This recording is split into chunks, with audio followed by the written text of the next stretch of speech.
It's Ben Bailey-Smith and Clarisse Loughrey, and we are joined now by the fabulous, why thank you. fabulous Toni Collette. How are you doing? Hi, guys. I'm pretty good. How about yourselves? We're pretty good. I think we're pretty good. I'm still a little bit scarred from Hereditary. Oh, you've seen it? We've both seen it, yeah. Yes. Okay. I saw it over a week ago and I'm still not quite okay. Well, I'm sorry and I'm kind of glad. I don't read or look at anything about movies that I'm excited to go and see. I just want to go and see them. This one, I didn't even know the genre, which is kind of new for me. So I think it's great to see any film cold, like not knowing anything. It's kind of ideal. But I think one of the things I liked about this is it's not, I mean, it isn't just a horror film. I know it is horrific and it definitely escalates into that area. But it's also like this really incredibly honest look at grief and family dynamics and how they change when people are going through that kind of loss and pain. For those who do like to know a little bit about what they're going to see, how would you set this film up and where your character is? It's about a family. I play a woman called Annie Graham. Her mother has just died. She did not have a good relationship with her mother. Once she dies, she's kind of lived with this ominous feeling about her life but has never quite understood it and has been kind of felt a little vulnerable and fragile because of it. She's an artist. She makes these miniatures of her very own life, like physical and geographical places that she lives in. And I think she does it in order to kind of control her world, both control her world and kind of explore and try and understand this feeling that won't go away. And then once her mother dies, I mean, ultimately it's a story about an awakening, right? And we associate awakenings with some kind of positive change, but the things that she finds out are in no way positive. That's superbly done. I found it fascinating that, obviously, I mean, we are talking about horror here in Hereditary, but one of the most monstrous scenes for me, one of the scariest scenes was maybe the most human and the most sort of real world, if you like, when some home truths come out at the dinner table. Oh, yeah. With you and Alex Wolff. We actually got a clip. I just want you to talk a little bit about this afterwards, but I'd love everyone to hear this clip. Yeah, go for it. You okay, Mom? Is there something you want to say? Why would I want to say something so I could watch you sneer at me? I don't ever sneer at you. Oh, sweetie, you don't have to. You get your point across. And say what you want to say then. Hey, Dad. I tried. Try again and release yourself. Stop. Just say it. Don't you ever raise your voice at me. I am your mother. All I do is worry, and all I get back is that face on your face. So full of disdain and resentment and always so annoyed. Nobody admits anything they've done. Sorry. I know it's irrational. That face on your face. The scariest thing about that scene was that everybody's mum has said that at some point to them. Everybody I've spoken to does actually recognise I that do moment. everything for you, and this is all I get, that face on your face, you know? Yeah. Everybody's heard that from their mum, but there's something that really shook me about that. Yeah. And the moment where it's an outburst, and then you just go back to normal and you go, that's what I really recognize is when someone's been holding something on for years. There's so much rage and resentment with my character, and her poor son just cops the lot. He really does. Poor little Alex Wolff. It reminded me as well of something that I wanted to ask you about, because the way that you do switch back to that sudden calm demeanor, it was quite funny. And there was another moment when you're in a support group and you sort of give them the intro, the abridged version of your life's tragedy, which I also found weirdly funny. And I mean, obviously we know you're adept comic acting, but I wondered some of the brevity that you bring to it was that you're making? Was it something that came from Ari? Look, Ari's script was so incredible, and he's the most meticulously prepared director I think perhaps I've ever worked with, and I've worked with some amazing directors, but I think given the scope of this film, there was so much to do with in such a short period of time. Everything that you see on the screen is completely and utterly intended and intentional and has been considered to the nth degree. But it's interesting. I just saw the film with an audience for the first time last week, and because it does have an inherent heaviness to it, the levity that pops out when people are nervous. There were laughs, right? Real, yes, there were laughs, and it seems to happen at the same point in every screening. So it's definitely built in there. Because you need that release, otherwise it's a bit too much. Yeah, because I was thinking In terms of Annie Graham, you know, the intensity of her situation, the intensity of your performance. I was thinking back to all the films that I've loved you in, going back years and years, and I was thinking about specific ones like in About a Boy. You know, your character was borderline suicidal, right? She was suicidal, but pretty frazzled in Little Miss Sunshine, and maybe a little manic in Sixth Sense, or overprotective at the very least. And I'm thinking, in Annie Graham, it's all of those things and more. How did you go about, you know, turning on and turning up that performance? Because, you know, and just to keep that intensity up for that length of time, because it just seemed like such hard work for an actor, but you did it brilliantly. I think every actor worth their salt wants a chance and an opportunity to go for it. And I think that Ari's writing, it was all in the script. It really was. It seemed so clear to me. And I think more than anything, because I felt that I understood it so well, that maybe this was just a survival skill, but I think my process on this film was more. I didn't kind of try to conjure anything or specifically work myself up for any moment. It was more a matter of pushing it away, so that when they called action, it just kind of came out. You know, there's that notion of like, where your mind goes, energy flows. So something you're kind of actively pushing away somehow gets bigger. And so when I had to do it, it was very easy. It kind of tumbled out. Really? Mm-hmm. That fascinates me, because, you know, I always think about the nature of a film set, and you've got some really tasty catering there, and then someone's going to do your makeup, and then suddenly you have to go absolutely berserk. You know?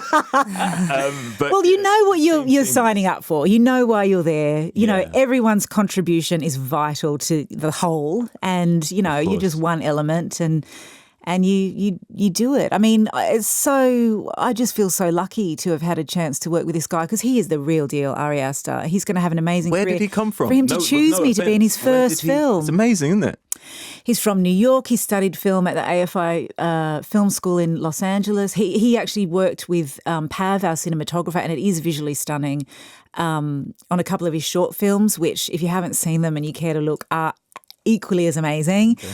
And unusual. I think that's the most exciting thing. He is an original voice with real vision, and the film will absolutely surprise you. It's exciting to watch something that feels so unusual and new. And what is really unusual is Steve Newburn's work on the miniatures. It felt like such a cool place to be able for you to work in amongst that. I'm so happy that you're bringing him up. He and his team were so unbelievably dedicated and passionate, and it's such a painstaking process to create all of those miniatures, and they were just so brilliant at it. They also made all of the necessary prosthetics and as well as the miniatures, but it's such a huge part of the movie. You know, I play an artist who kind of, you know, spends her days labouring over this work. Yeah, I mean, if you don't buy the miniatures, if you don't buy them as works of art, then it really, you know, drive a hole into that character. Is the fact that they are so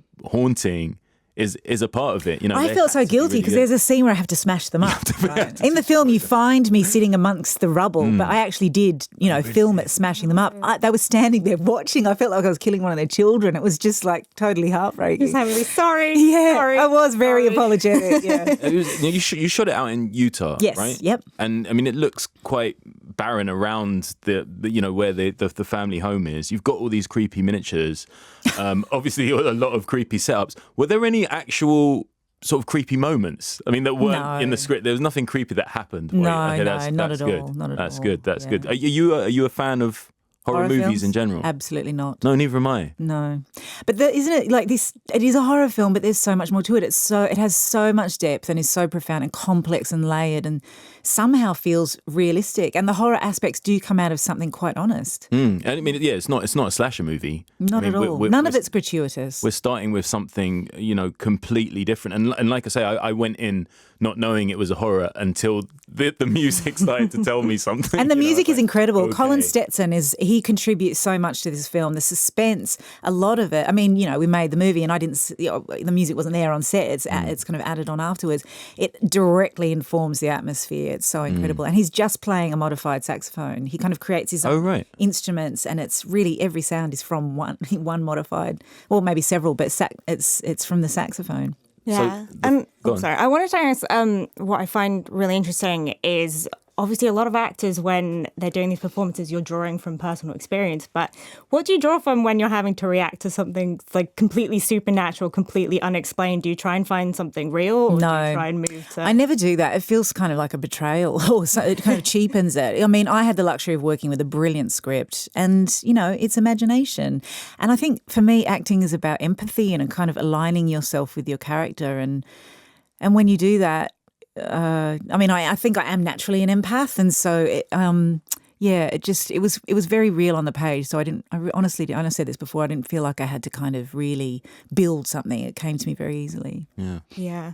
And now with presumably lots of people you know have seen it, because it's so intense, are people reacting to you slightly differently? Because I feel like if I was like a good friend of yours, I'd seen it, I have to just take a avoid step you back. maybe just for like a couple of days. Somebody told me the other day they woke up in a panic because they thought I was like in their room and, you know, in a certain position in the room. I won't give it away because it's a position in the movie. But I mean, I don't mind. That means that the film has affected them, and it is the type of film that will stay with you because it says so much. My husband saw it last week, and you know I've got a bunch of friends going to see it tonight at the London Sundance Film Festival screening. So I don't know. I think it's probably a weird one to see your friend doing that. I don't know. Yeah. Do you have children? I do. Yeah. Are they old enough? No, not for a long time. Because I mean, I have kids as well, and I always think about like when they grow up, some of the more adult stuff we do, what are they gonna make of it? But speaking of children, there is the first thing that really haunted me in this movie was a child, and it was the character of your daughter played by Millie Shapiro, and I just wondered if you could say anything about this actor, because there's something about her just grabbed me immediately. I was obsessed with her face and every look she made. She seemed to... Yeah, she was utterly professional. It was her first film. In the past, she was one of the original Matildas in the musical on Broadway. She played Annie on Broadway. She's got a Grammy. And she's incredibly insightful and has... she's still a kid, but she feels very mature. And there's so much about her character that she just had so many decisions to make, because retrospectively, as the film goes on, you start to understand what's really going on with her character. So she had a lot to do without really giving it away, and she just made it so complex and real and kind of deceptive, and she was a sweetheart, just a gorgeous girl. Really? Yeah. She really provided me with the intrigue in those early stages. Yeah. You know, I was fascinated by her story. And that idea of not being safe within your own family is like, it's the worst nightmare for everyone. Well, I think it's not uncommon for a certain amount of people, but this certainly takes that idea to the nth degree. Without giving anything away, that is 100% true. Tell me this, a bit of fluff. Are you a believer in anything beyond the grave? Well, I believe that this physical world that we live in is absolutely not it. You know, this is just one tiny element of something much, much bigger. I think we're both totally insignificant and entirely vital, and that there's a lot out there that we don't understand. I'm completely the same. I feel like we don't understand how time works. And I feel like these ghosts could just be people from different times, just being like, hi, I'm just living my own life and my own timeline. Don't worry about me. It's so amazing how we go about living our lives, and it's so kind of rare to really sit down and contemplate who we are and what the hell is going on, because it's a complete mystery. You can have faith and you can have beliefs, but that's really all they are, because ultimately nobody knows. And I think that's what I found with Hereditary, is that it's something I've thought about a lot before, but having seen that film, I still went away with those themes still popping up, because everything that happens in that film is so much about just not being quite sure of your reality and not being quite sure of what you know and what you don't know about something as intimate as your family. I think it's inevitable. It's part of the human condition to to wonder and ponder and agonize over that, actually, to a certain extent. It takes a lot of work to really accept what life is. It's it's kind of horrible in this movie because the outcome is not good. But I that's and I guess because it is so horrible, that's where there's a safety net for the audience, because who's going to kind of believe that that's their reality, So you can finally at some point in the film go, oh, well, that's not going to happen to me. There is a sense of separation at the end. Yeah. Because things certainly aren't going to get that dire for us. Surely not. There's Toni Collette live in the studio. She'll stay with us after the news. We are still with the fabulous Toni Collette, who's stuck with us. If you've missed the first part of the chat, don't worry. You can catch up on the podcast, which will be available soon after the show. Now, Toni, thanks for sticking around first and foremost. No worries. We've got some listeners' questions. All our listeners exciting. are supremely hyped that you are coming in. Hit There's me. a lot of exclamation marks in this first one from Alex Roach. He says, "Hi, Toni, I love the film. Was there a specific scene that you remember being excited or nervous to film when you initially read the script?" First of all, love your enthusiasm. Anyone who's emphatic enough to use exclamation marks over and over. Look, the whole film made me a bit nervous. I was trying to find ways not to do it, but there was something in me, like this pull that knew that I had to do it. Look, a lot of it is intense. There was no easy scene. It's just a lot of heightened emotion. It starts kind of bad and gets worse. I guess one thing that I spoke to Ari, my director, about a little bit is towards the end of the film when it really escalates, my character becomes quite maniacal. Her behaviour, is really questionable. I love the ambiguity of not really knowing whether she's losing her mind or finding out the truth. Right. But I had to check in with him to just kind of, because much of it is so natural and kind of realistic, and I just had to keep checking in, saying, have I gone too far? Is this too much? And he never thought that it was too much. So I guess that was really the only bit that I felt unsure about, and that was more of a tonal thing. Right.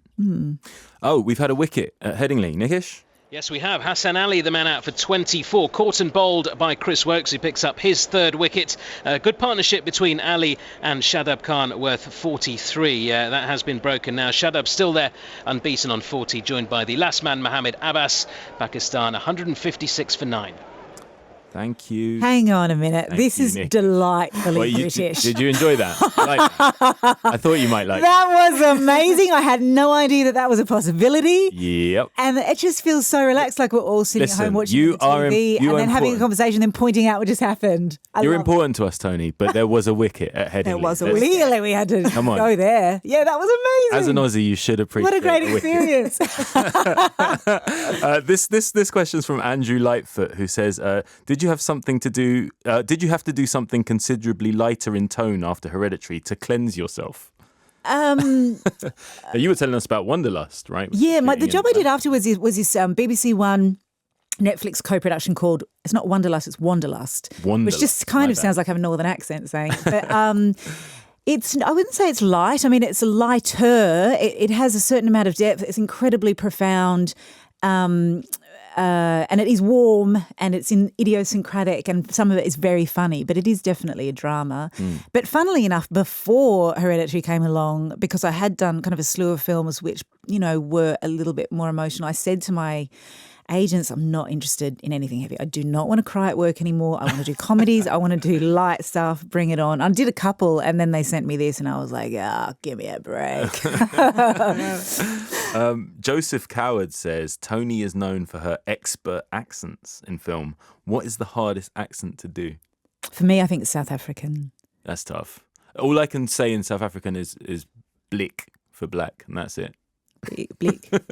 I lived in an area in Sydney where there were quite a few South Africans, and I think because there are some similarities to an Australian accent, I've just never taken the time to really focus on it. It just seems too intimidating. I love doing Scottish. I love doing Indian. Wow.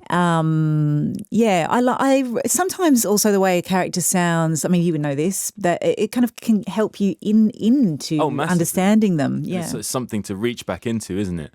Listen, Toni, it's been an absolute pleasure. Thanks for your patience waiting through the news. No, thank you guys. I've had a great time too. Hereditary is out on the 15th of June. So yeah, make sure you get down there and check it out. When are you going to the premiere? It's this evening, actually. This evening? Yeah. So this is partly why you look so fabulous? Or is that just... I've been doing press for a couple of days. I'm going to go home and do a quick change and head out again. Yeah. Thank you, Toni. Thanks for having me.